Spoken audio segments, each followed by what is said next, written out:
Welcome to this mini lecture on, over the course of the next few minutes, what I'm going to do is help you understand the needs of your employees in order to facilitate better performance, and also help you understand which needs that your employees have that you as a leader can affect, and also which ones you can affect. So let's think about, what do your employees need in order to be successful in their roles? And let's think beyond money and benefits and the like, and really focus on more of a micro level. Surely employees can't be expected to excel in every environment, and there are certain conditions that need to exist so that employees can perform to their best possible level. So let's look at 5 specific things that an employee needs in order to ensure that they can perform well in their roles. So the first one is knowledge and skills. So think about, do your employees have the necessary knowledge and training in order to be successful? Have they received the basic fundamental training to know how to do their job appropriately? Also, expectations and standards. Does the employee understand what the job is? And do they know what success looks like?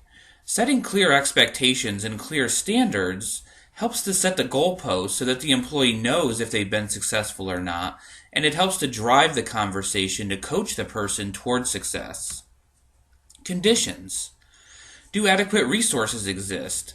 Is the environment conducive? Is the work environment too loud or too noisy? Are there too many interruptions?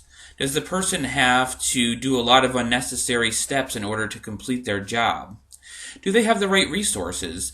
Do they have the correct work setup? Do they have the right tools in place in order to be successful in their job?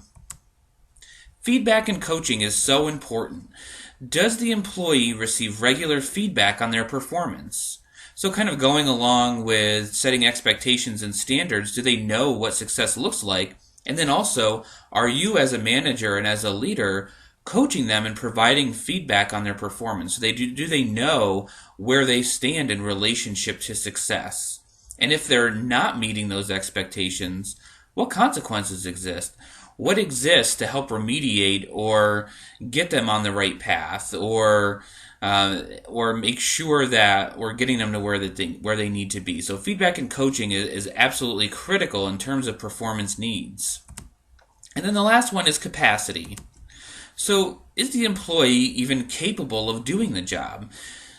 Sometimes we hire employees and we think they might be able to do the job, but then at the end of the day we realize that they're simply not capable of doing the job.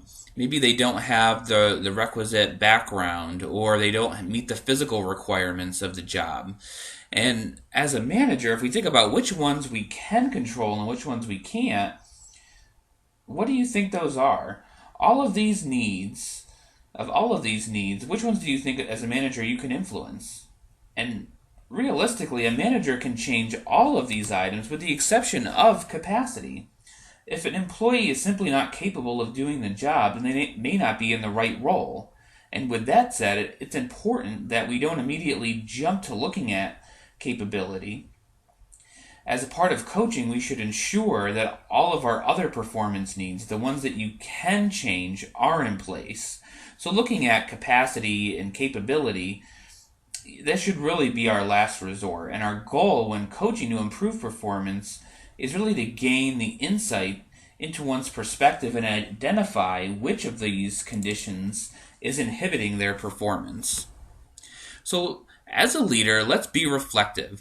Let's think about what types of knowledge and skill gaps, lack of expectations and standards, conditions, coaching gaps that are inhibiting your performance and the performance of your employees. And then think about, what can I do as a leader to help build those needs, to help meet those needs of my employees? Really think about that and take some notes. And be prepared to discuss those with your employees, and then when we get back together as a group, but really be reflective and take the time to think about your performance needs. So I hope that you enjoyed this mini lecture. Feel free to stay connected to Bishop House online at bishophouse.com. You can also find us on Twitter, LinkedIn, and YouTube. And feel free to join the conversation on Twitter by using the hashtag LeadWell.